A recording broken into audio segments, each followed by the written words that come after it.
maso tunule waggulu kununulibwa kwaffe ffenna kusembedde. Program manya ebiro teweetaaga kugisubwa. Tuula tuyige. Tuula tuyige. Munnange gwandaba era n'ompuliriza ku TV eno siri ABN, nsanyuse nange okulaba nga kwoli. Mukama nsabwako omukisa. Ebigambo bino bye tuyiga mu kigambo kya Katonda bye bigambo bya Katonda byennyini. Era Yesu bwe yali atulekera Omwoyo Mutukuvu yagamba ndi anaatoolanga ku bigambo byammwe n'ababuulira mmwe. N'olwekyo Omwoyo Mutukuvu tetugwanye kumuwaayiriza nti aleeta ebirala, wabula ayongereza ku ebyo era n'aba nga ayogera ebyo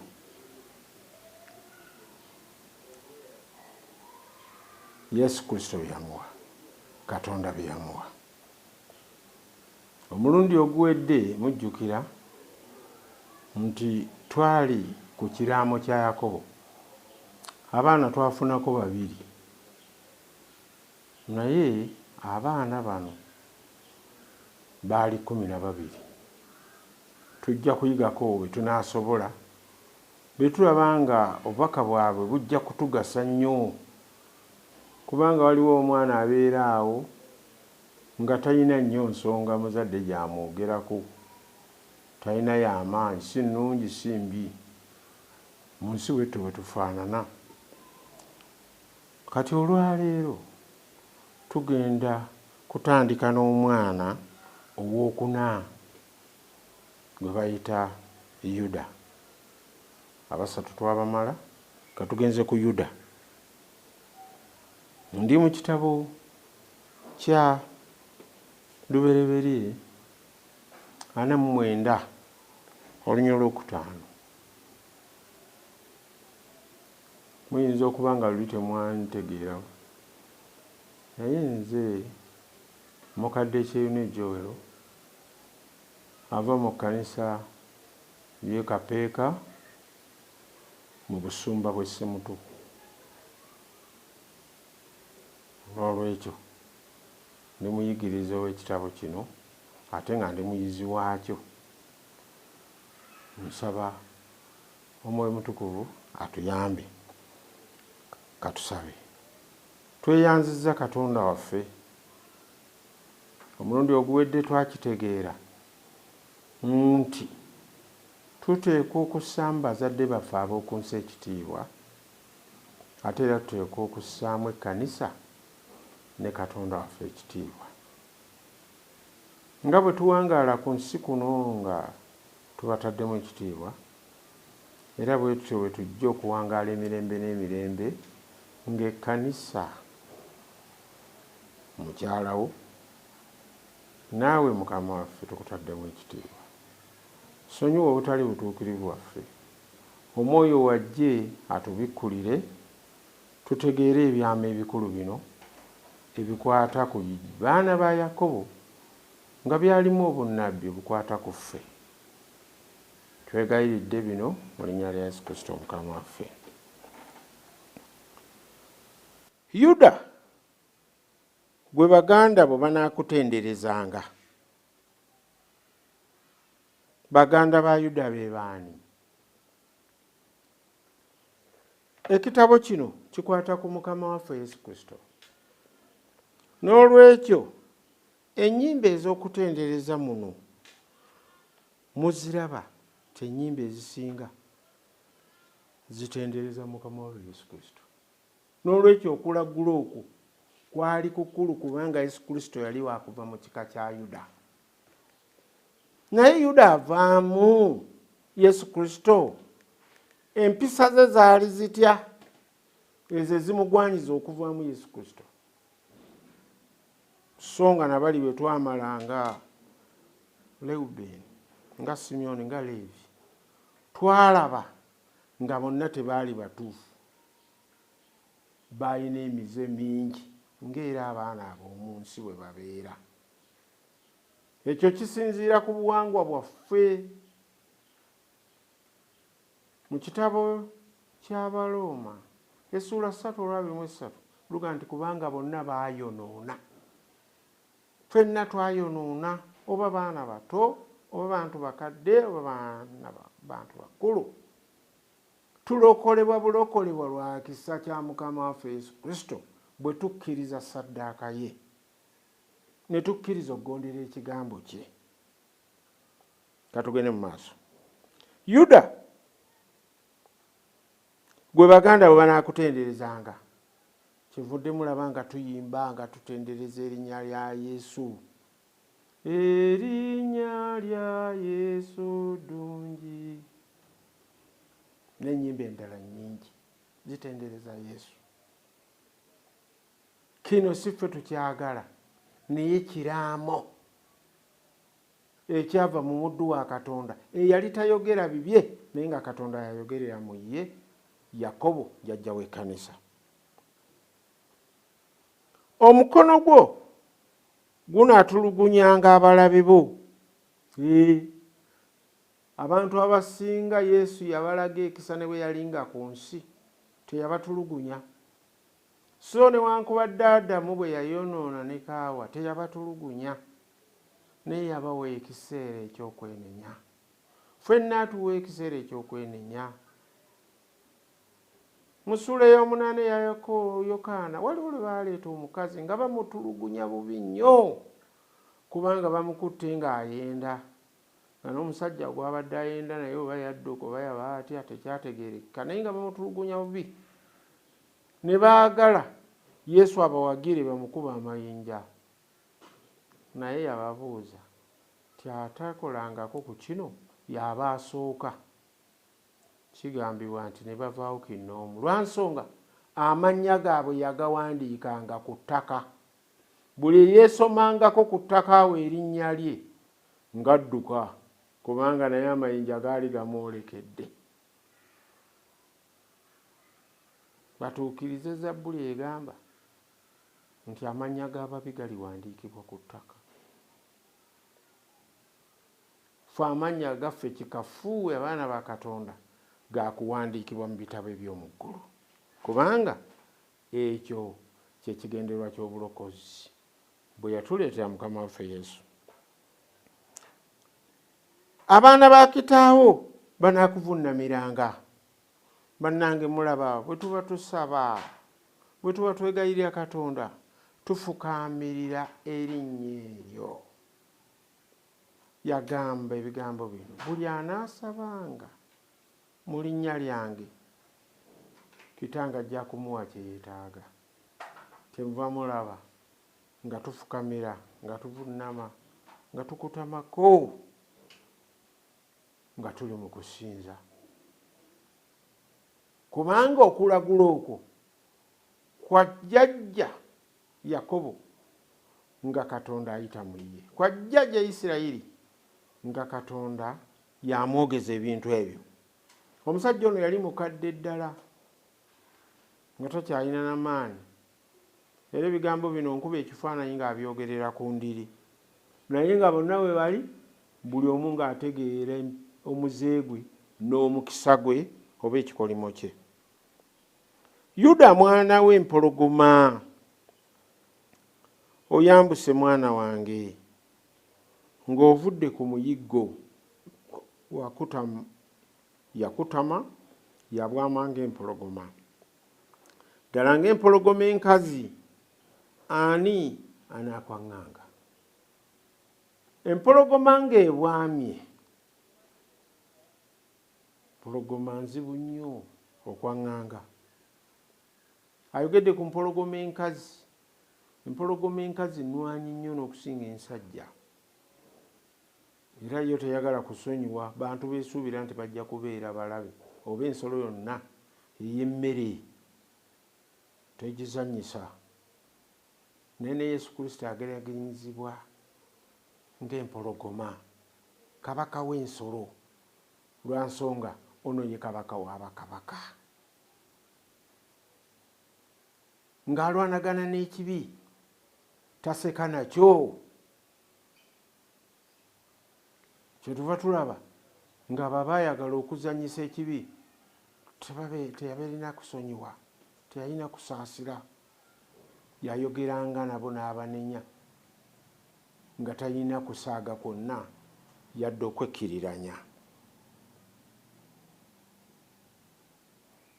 Agamba bw'ati, era omuggo gw'obufuzi teguvenga wakati wa bigere bya Yuda. Kyaddaaki omusika amwogedde. Yuda ye yali okusikira Yakobo, naye singa nde yali Yakobo nga yalaama ebigambo bino, bannange mulowooza Yuda yeyandisse? Yali tajja kusika. Mwana we Yusufu yeyandisse. Naye enkola ya Katonda ndala nnyo, era enteekateeka y'obulokozi nteekateeka eyaggwa okuteekerateekera mu ggulu, gwe omuntu gy'otosaana kwepankako. Bano mba tukyusa mateeka ga Katonda, ne tujjawo Sabbiiti ne tuteekawo Sande, ne tujjawo eri ebifaananyi ne tuteekawo eddala, ne tuddawo eri ebibumbe ne tuteeka amalala. Tuzannya, mpologoma tannanyiiga. Abo abaali mu yeekaalu nabo baali bakabona, naye emirundi ebiri nga anyiize tebagenda okutunula mu maaso ge nga muliro. Bonna ne badduka, emmeeza n'azivuunika. N'olwekyo mu kigambo kya Katonda temubeera kuwaanyisa, kyeyayogera jjo ne leero ababo mutakyuka. Ffe tumuzannyisa kubanga n'ebyaffe bikyukakyuka, ng'era ebyambalo byaffe bwe biri.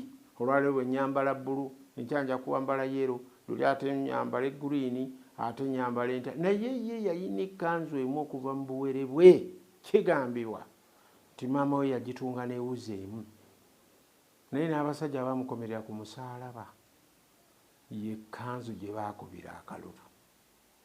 Yali eraga obulokozi bwawadde abaana b'abantu. Tetugwana kukyukakyuka kubanga ne Mukama waffe takola ki? Takyukakyuka. Amuwadde eddamula, omuggo omufuzi, omuggo okutegeeza bufuzi. Naye agambye nti omuggo gwakubeera mu kika ekyo okutuusa Yuda lwali, okutuusa Siiro lwalijja. Kyova olaba bakabaka ba Isirayiri baabeerawo okuva ku Dawudi abava mu kika kya Yuda okutuusa ku kabaka eyasembayo. Tewaddayo kubeerawo bakabaka balala. Emyaka 400 nga bavudde ne mu bunyage, baalindirira Kristo okutuusa lwe yajja. Ebyawandiikibwa ne bituukirira bino bye tuva okusoma. Ti omuggo gw'obufuzi teguuvenga wakati mu bigere bya Yuda okutuusa Siiro lwalijja. Ebika ebirala byekutulako, naye ekika kya Yuda ne kisigaza ddamula. Bwe baba batwala e Babuloni, bakabaka ne bakoma ku oyo. Katugende mu maaso. Era oyo amawanga gonna gwe ganaawuliranga. Amiina. Singa n'eggwanga lyange Uganda ligondera Yesu Kristo. Singa amawanga mu nsi zonna gakondera Yesu Kristo. Twandibadde kati bye tuwulira, emize gye tuwulira, paalimenti ezituula ne zoonoona amateeka ga Katonda nga bwe twayiga, zandibadde teziriiwo. Kubanga ye yandibadde afuga paalimenti zonna, ye yandibadde afuga kabineti zonna, yandibadde afuga amaka gonna, yandibadde afuga amasomero gonna, yandibadde afuga buli bantu bwe bakuŋŋaanidde oba we bali. Naye ekiseera kisigadde kitono, kino kyakutuukirira. Obujeemu lwe bunaalinnyibwa ku nfeete, ne sitaani lwalaligibwa ku nfeete njagala okubagamba ajja kutufuga emirembe n'emirembe. Kyetuva tugwana kati okuyiga okumugondera, okuyiga okugondera ekigambo kye nga tetwekwasizza, tusobole okufuna omukisa ogw'okufugibwa oyo Mukama waffe emirembe n'emirembe. Agamba bw'ati, alisiba endogoyi ku muzabbiibu n'omwana gw'endogoyi ku muzabbiibu ogusinga obulungi. Omusajja ono alagula Yesu by'alikola, era ekintu kino kyatuukirira ti Yesu n'abatuma mu mbuga n'abagamba mugende mundeetereyo endogoyi emu n'omwana gwayo.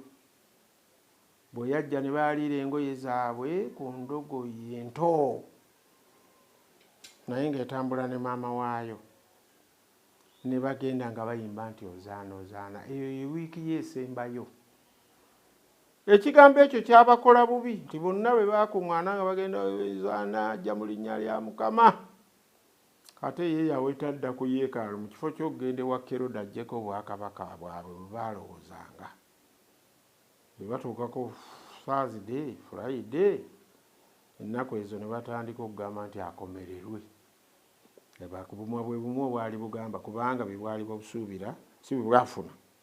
Naye ekiseera kyakutuuka nga ssebo tumugondera awatali ffe kwerondera, kubanga okulonda tuliba twakumala dda nga atufuga n'emirembe.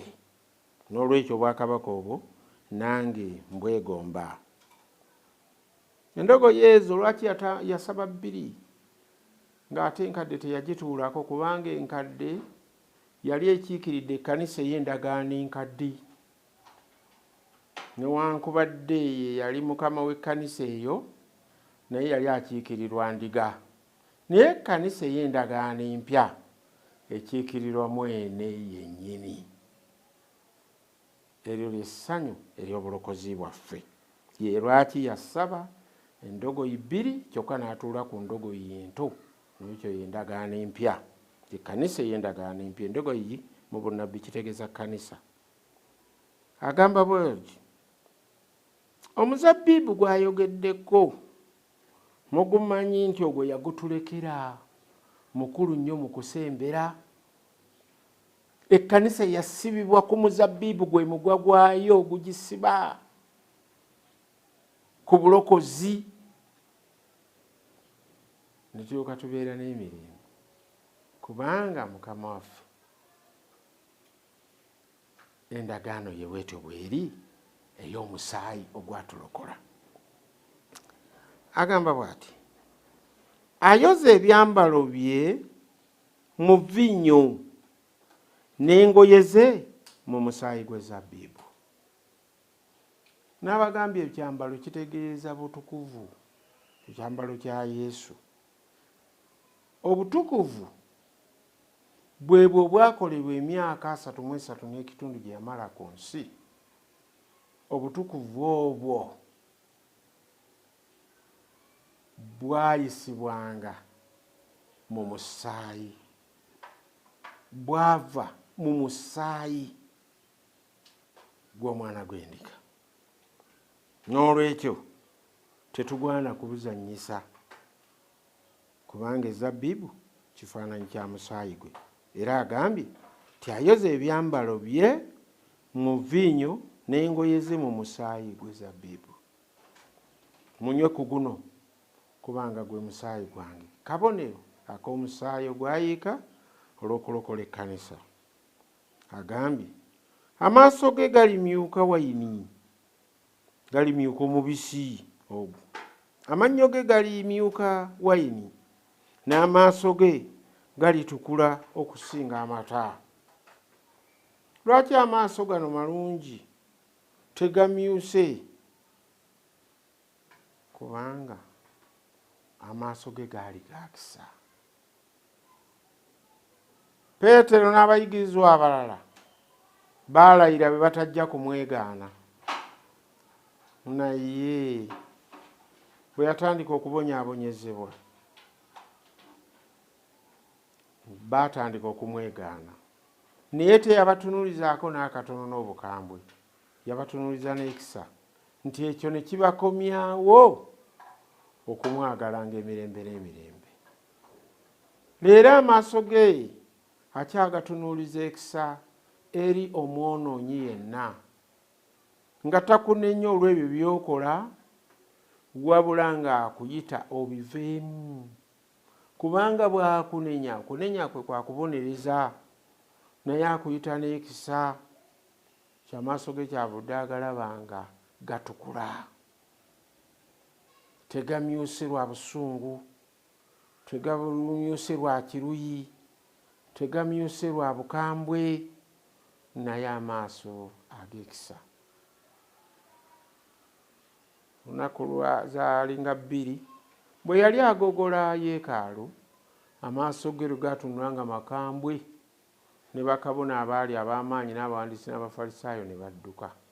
Leero amaaso ge nga gakyali ga kisa, katukomewo gy'ali, ng'akyatuyita n'okwagala okungi. Katukomewo nga tegannamyuka, kubanga ebiseera bino kuva lwe yagenda mu ggulu akola omulimu gwe ogwokusatu.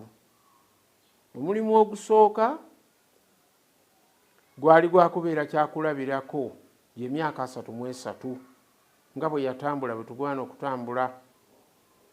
Omulimu ogwokubiri gwali gwakubeera saddaaka, n'awaayo obulamu bwe n'atangirira ebibi byaffe. Omulimu ogwokusatu kwe kubeera kabona waffe. Naye bw'anaava ku ntebe ey'ekisa n'afuuka kabaka, emisango gijja kuba giwedde. 2:11 ku Bikulwa kyava agamba nti ekiseera ekyo ebigambo bino bigenda kwogerwa, omugwagwa asigale nga mugwagwa, n'omutuukirivu asigale nga mutuukirivu, n'omutukuvu asigale nga mutukuvu.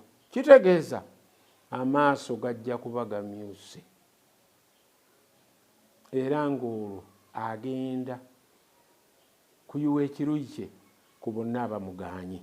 Saagala muganda wange omugaane, neegomba mbeere naawe mu bwakabaka bwa Katonda. Owooluganda, ebyo byonna ebikusibaasiba bireme kukusibaasiba nga tebijja kuvaamu magoba, ate n'oluvannyuma ozikirire. Katugende mu maaso.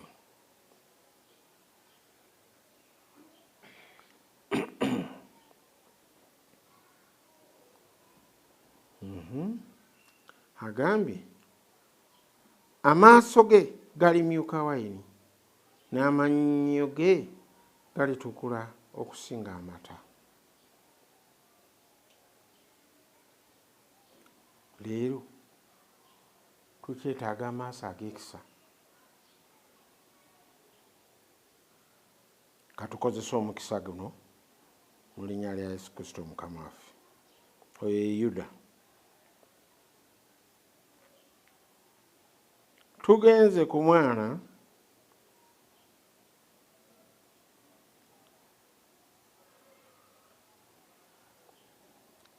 gwe bayita Zebuluni, olunnyiriro lwe 13. Zebuluni alibeera ku mabbali ga nnyanja. Kati abalaga ekiraamo ettaka eriweereddwa ekika kya Zebuluni, abagambye ajja kubeera ku mabbali g'ennyanja. Ennyanja nebeerako abantu bangi, abavubi n'abasuubuzi babeera okwo, so n'abakola emirimu emikyafukyafu ng'obwamalaaya nabo bakola batya? Babeera eyo, kuba babeerawo ssente za buli lunaku. N'olwekyo Zebuluni bw'anaabeera ku mwala okumpi n'ennyanja, ekika ekyo kyakubeeramu oba kyakufunanga abagenyi bangi abajja okusuubula n'abajja okukola emirimu egy'oku nnyanja. Ensalo ze ziriba ne Sidoni. Agambye anaabanga mwalo gwa maato, ensalo ze ziriba ne Sidoni. Ne Sidoni Sidoni eno nakyo kyali kitundu naye nga si kya Isirayiri, nakyo nga kirinaanye ennyanja. Omwalo gw'e Sidoni n'omwalo gwa Zebbulooni nga guli awo.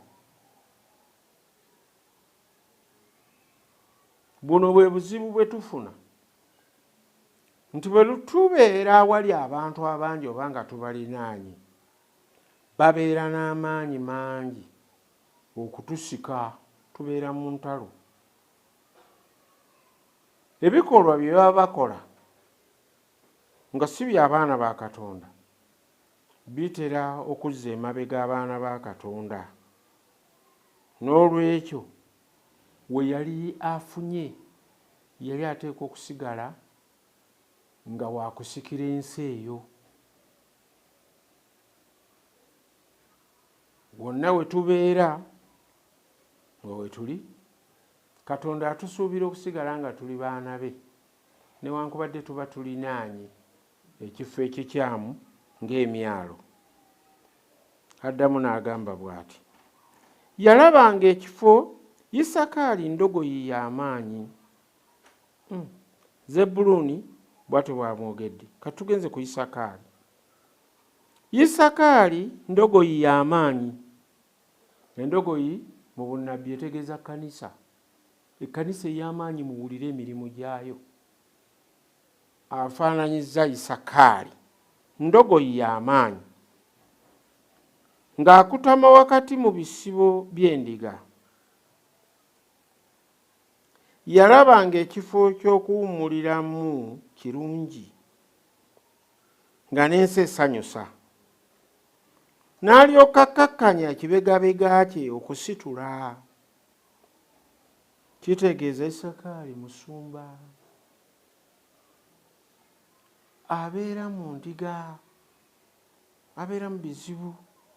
Newankubadde si bwa kika kya Leevi, naye omuntu ono aba ng'omusumba we mu kika kya Leevi.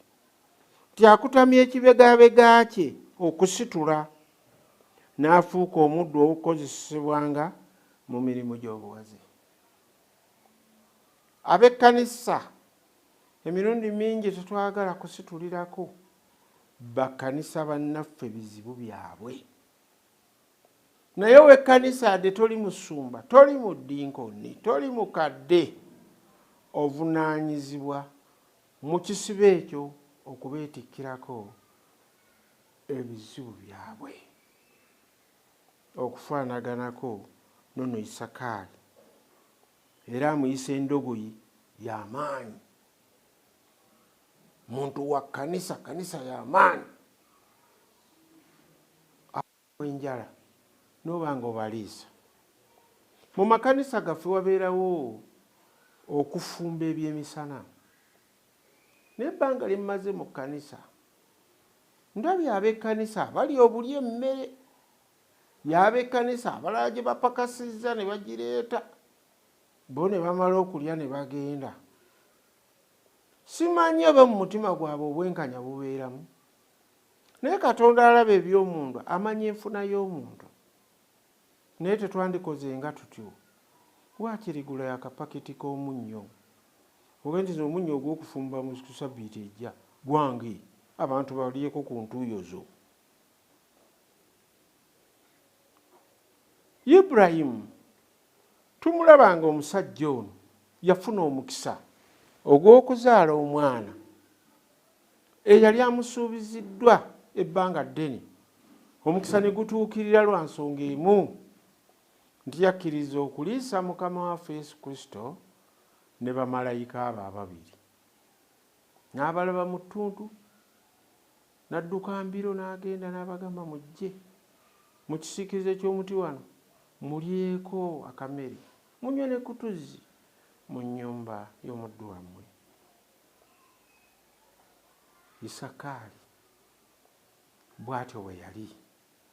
N'olwekyo omwana ono Isakaali ayinza okuba nga okuva obuto Yakobo yagenda amutunuulira n'alaba ng'emigugu egyalemanga banne nga yagyetikka, newankubadde yabanga muto nga ne bakulu be abeetikkirako. Saba abooluganda Mukama atusaasire, tusaasiriganenga. bwe tunabanga abokukwatira wamu tukwatire wamu kuba twafuuka baaluganda. Leeta akatono k'alina alina akanene aleete, bwe tubigatta wamu bifuuka omulimu omulungi ogw'ekitalo. Twekubemu mu bifuba byaffe. Tugenze ku kika ekya Ddaani. Ekika ekya Ddaani kino kyafuuka ekika ekiramuzi nga Katonda yali yakironda n'akiyisaamu obubaka eri musajja we Yakobo agenda okufa, ekika kino kinywezebwe mu mulimu ogwo. Neewuliriza, Ddaani anaalamulanga mu bwenkanya abantu be ng'ekika ekimu ku bika bya Isirayiri. Saamiina, okulamula abantu si kintu kya kuzannya, si mulimu gwa kuzannya.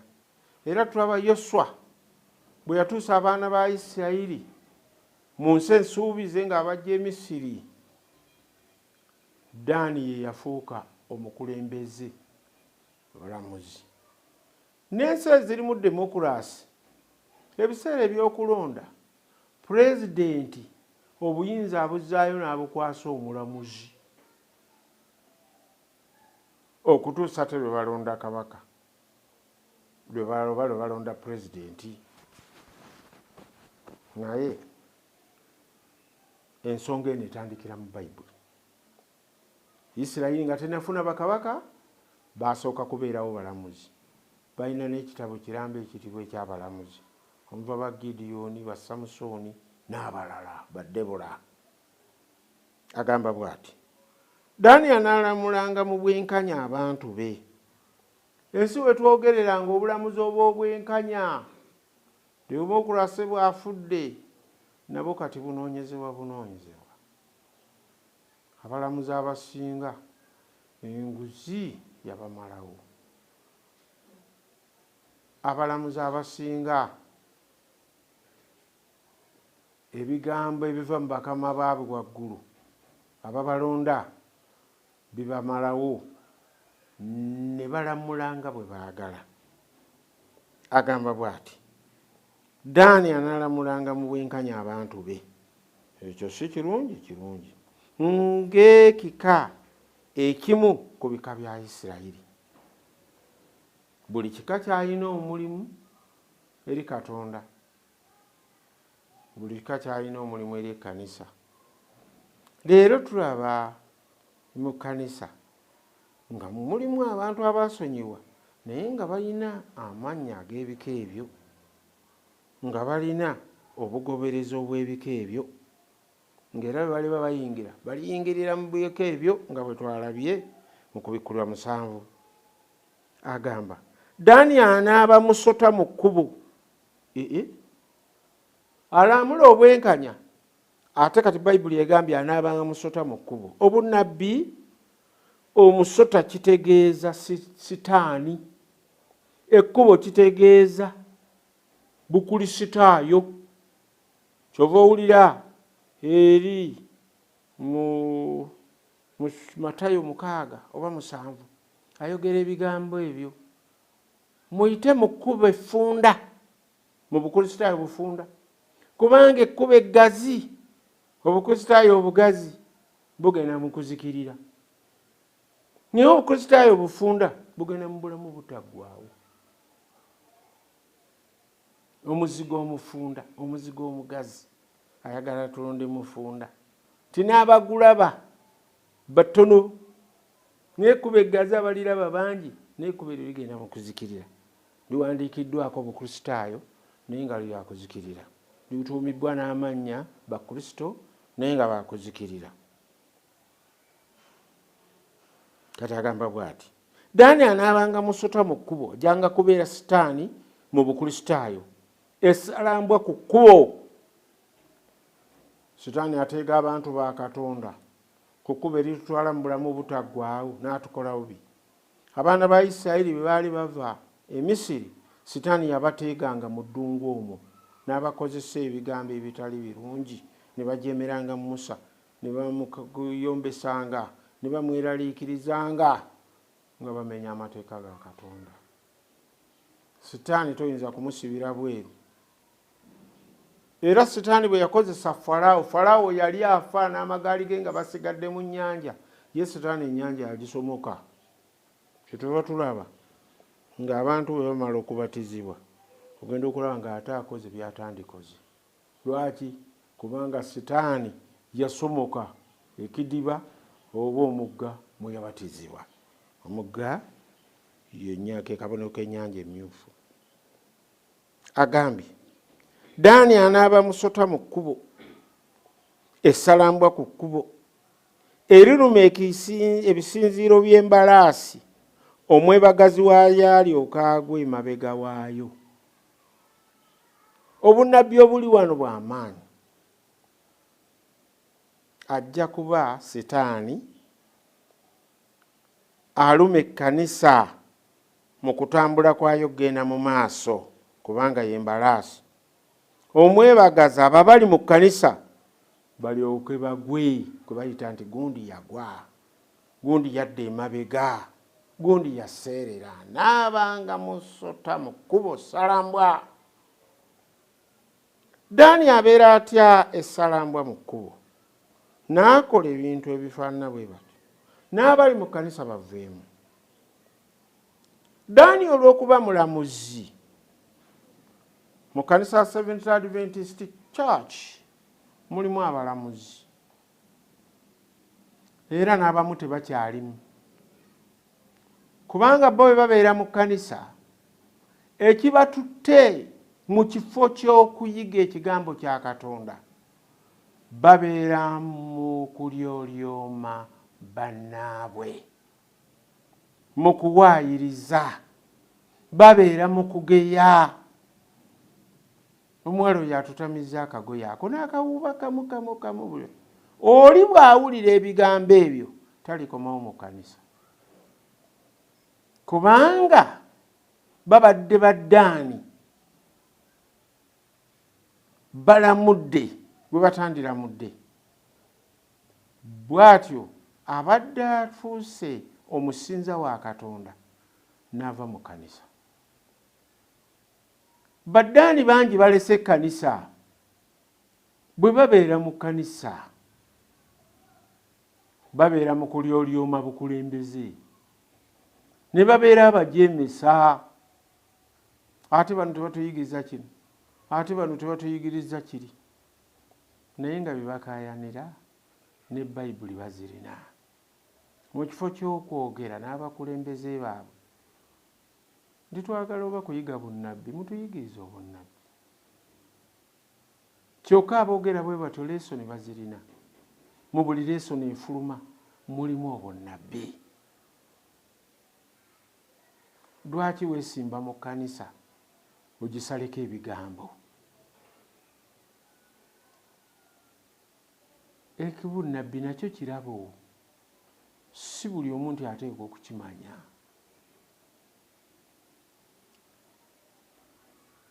Mukama atusaasire tuleme kubeera baddaani. Tuli mu kiseera kya nkomerero. Ekkanisa y'abikolwa by'abatume bwe tugisomako mu ssuula ey'okubiri y'abikolwa by'abatume, nja kubeegayirira mugende musome essuula esooka, ey'okubiri n'ey'okusatu n'ey'okuna n'ey'okutaano.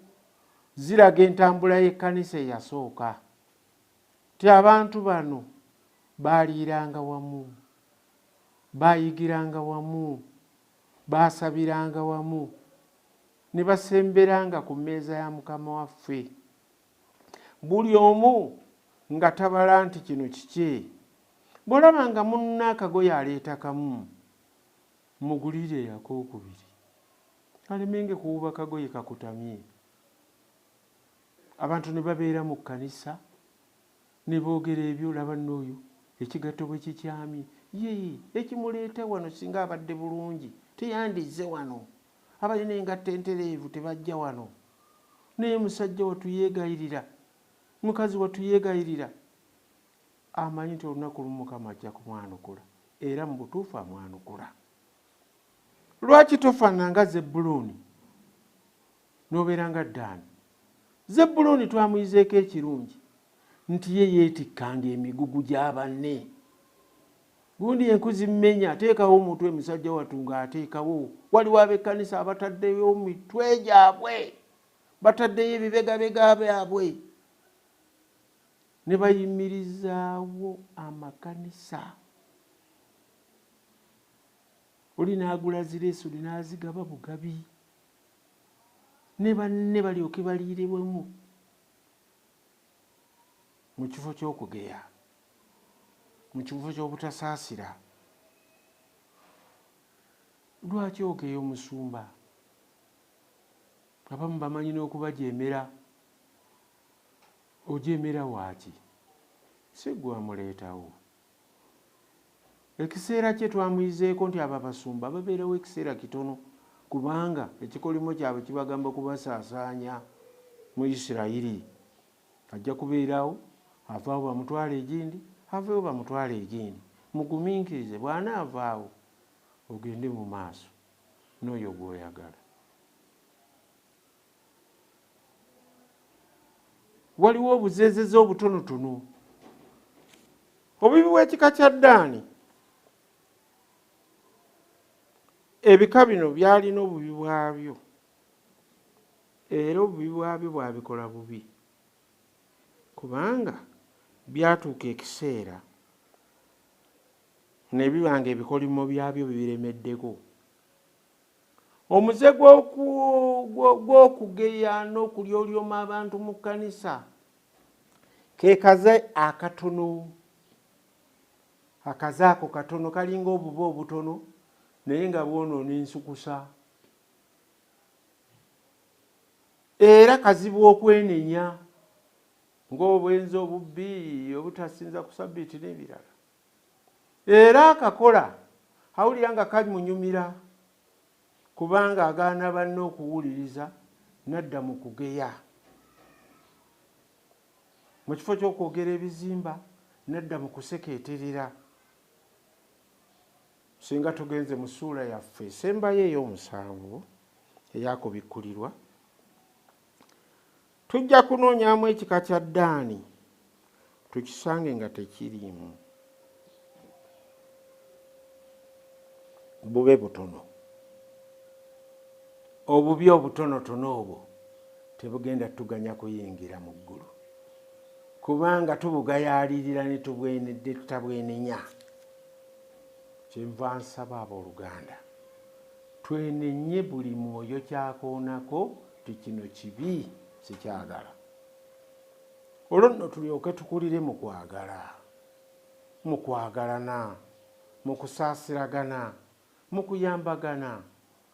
Nze Zebbulooni ankwasizza obujja ne ŋŋamba Mukama, obujja buno obutukuvu singa nange obumpadde, nange nempulira nga nteekwa okuyambanga bannange, nempulira nga nteekwa okubeera n'okusaasira. Naye Ddaani erinnya lye teririiyo ku miryango gy'eggulu. Ekika ekyo kyamalibwawo. Engeri gye kyali kirinaanye ab'amawanga amalala, baalwanagana nakyo ne bakikuba ne bakizisa ne kibula. Okubula kwakyo kubeere ekyokuyiga gye tuli, nti naffe tugenda kubula. Teriyo bageya balyolyoma mu kkanisa ne boogera ku ono ne boogera ku oyo, abanyooma abakulembeze abajja okutuuka mu bwakabaka bw'omu ggulu. Ekisa kya Yesu Kristo, omusaayi gwe gusobola okunaaza ebibi byonna, byabo bokka abeenenya, naye abagaana okwenenya ne basigala mu mize gyabwe okutuusa lwe balifa. Emyaka gye bamaze mu kkanisa gijja kuba gya bwereere, gye bamaze ne Mukama waffe gya bwereere. Gijja kufaanana ng'egya Yuda, banga lye yamala ne Yesu Kristo lyali lya bwereere, teyafuna mu magoba. Katubeere nga Peetero. Peetero obutasobolayo bwonna yabwetikka n'abukwasa Mukama waffe, era bw'atyo n'afuna omukisa. Mwebale nnyo okumpuliriza. abantu baffe betuyizeeko abana ku bika byonna babeere ebyokuyiga. Omulokozi waffe Yesu Kristo asobole ffenna okutuyisa mu mulyango egy'abo abaakola obulungi. Tumuleme kubeera balamuzi, kubanga ekiseera eky'okusala omusango tekinnatuuka. Mukama waffe Yesu bw'agamba, teyagamba nti tetugwanye kulaba nsobi. Matayo 18 agamba nti bw'olaba ensobi ku munno mubuulire, bw'agaana yita owokubiri, bw'agaana yita owokusatu, bw'agaana kaafuuke munnamawanga. Buulire ekkanisa ate era afuuke munnamawanga gye muli. Nga tetunnatuuka awo, katubeerenga Zebbulooni, twetikirengako abalina obunafu, kubanga ekkanisa ey'enkomerero Omwoyo Nnabbi agamba ejja kubeera ng'eyasooka. Tuteekwa kubeera wamu, kusabira wamu, kuliira wamu n'okusanyukiranga wamu mu linnya lya Mukama waffe Yesu Kristo. Neeyanzizza nnyo olw'okumpuliriza. Katusabe. Mukama waffe, empisa z'abaana ba Yakobo ze mpisa zaffe, n'emize gyabwe gy'emize gyaffe. Leka empisa zisigalewo, naye emize Mukama waffe ssaddaaka gye wawaayo gyokebwe okuva mu bulamu bw'abaddu bo n'abazaana bo. Tubeere abantu abakuweesanga ekitiibwa. Bwe tutyo tulyoke tuyite mu nsi eno nga amannya gaffe gawandiikiddwa mu kitabo eky'obulamu, era nga tujja kuyingirira mu miryango egy'abo abaasonyiyibwa emize egiringa egyaffe. Beera omukisa gye tuli Mukama. Tunaasanyuka nate nga tusinkanye mu linnya lya Yesu Kristo Mukama waffe. Amiina.